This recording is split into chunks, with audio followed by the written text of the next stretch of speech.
राक्षसी जरा की उत्पत्ति की कथा। महाभारत की अधिकतर कथाओं में कौरवों पांडवों से जुड़े प्रसंगों और कथाओं का विवरण मिलता है। इन कथाओं के बारे में अधिकतर लोग जानते भी हैं, पर इस धर्म ग्रंथ में और भी कई ऐसी कथाएं हैं जो आम जनमानस को जानना चाहिए। आज हम आपको राक्षसी जरा से जुड़ी एक ऐसी कथा बताने जा रहे हैं जिसके बारे में शायद ही आप जानते हो। कौन थी राक्षसी जरा? अधिकतर लोग राक्षसी जरा के बारे में बस इतना ही जानते हैं कि उसने एक बालक के दो टुकड़ों को आपस में जोड़ दिया था, जो बाद में जरासंध के नाम से जाना गया। लेकिन ज्यादातर लोग जरा की उत्पत्ति के बारे में नहीं जानते, जबकि राक्षसी जरा की उत्पत्ति का वर्णन महाभारत ग्रंथ के सभा पर्व में किया गया है।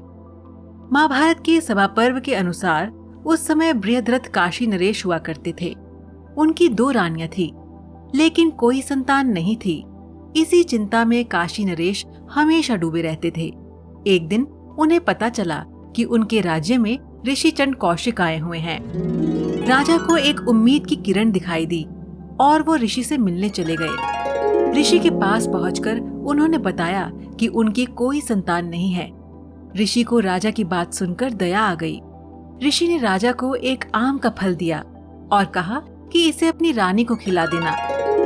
काशी नरेश वो आम का फल लेकर अपने महल आ गए। राजा दोनों पत्नियों से बराबर प्रेम करते थे, इसीलिए राजा ने फल को आधा आधा काटकर दोनों पत्नियों को खिला दिया। कुछ समय बाद दोनों रानियों के गर्भ से आधे आधे पुत्र हुए। आधा हिस्सा एक पत्नी के गर्भ से तो आधा हिस्सा दूसरी से। ये देख दोनों रानियां डर गईं। दोनों ने आधे आधे पुत्र को एक जंगल में फिकवा दिया। उसी समय उस जंगल से एक जरा नामक राक्षसी जा रही थी। उसने मांस के उन दोनों लोथड़ों को देखा और दोनों को उठा लिया।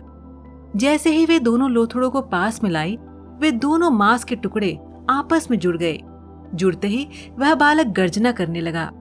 ये देख जरा घबरा गई और उसको लेकर काशी नरेश बृहद्रथ के पास पहुंची। पर महल के अंदर जाने से पहले जरा ने अपना रूप बदल दिया। वह एक सुंदर रूपवती कन्या बन गई।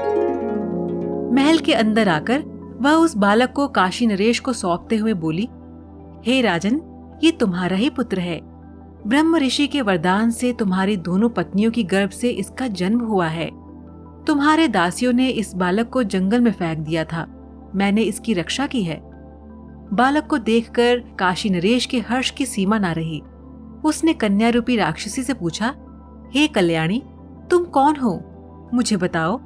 मुझे तो ऐसा प्रतीत होता है कि तुम इच्छा अनुसार विचरने वाली कोई देवी हो। तब उस कन्या ने काशी नरेश को अपने बारे में बताया। हे राजन, मेरा नाम जरा है। मैं इच्छा अनुसार रूप धारण करने वाली एक राक्षसी हूँ। तुम्हारे घर में पूजित हो सुख पूर्वक रहती चली आई हूँ। हे राजन, कहने को तो मैं राक्षसी हूँ, परंतु पूर्व काल में ब्रह्मा जी ने ग्रह देवी के नाम से मेरी सृष्टि की थी। उन्होंने दानवों के विनाश के लिए मुझे नियुक्त किया था। कालांतर में एक श्राप के कारण ही मैं राक्षसी बन गई, किंतु मेरे पास दिव्य रूप धारण करने की शक्ति रह गई और मैं आज भी पूजी जाती हूँ। जो कोई अपने घर की दीवार पर मुझे अनेक पुत्रों सहित स्त्री के रूप में भक्ति पूर्वक समर्पित करता है, उसके घर में सदा वृद्धि होती है। मुझ में सुमेरु पर्वत को भी निगल जाने की शक्ति है। फिर इस बच्चे को खा जाना कौन सी बड़ी बात है। किंतु तुम्हारे घर में जो मेरी भली भांति पूजा होती आई है, उसी से संतुष्ट होकर मैंने ये बालक तुम्हें समर्पित किया है। राजन को ये कहकर जरा राक्षसी उसी समय वहां से अंतर्ध्यान हो गई। महाभारत के इस प्रसंग के बाद जरा का कहीं भी वर्णन नहीं मिलता। ऐसा माना जाता है कि जरासंध के जन्म के साथ ही जरा को राक्षस योनि से मुक्ति मिल गई और वो अंतर्ध्यान हो गई। तो दर्शकों, हम उम्मीद करते हैं कि आपको ये वीडियो पसंद आया होगा। जाने से पहले हमारे इस वीडियो को लाइक और शेयर करना ना भूलें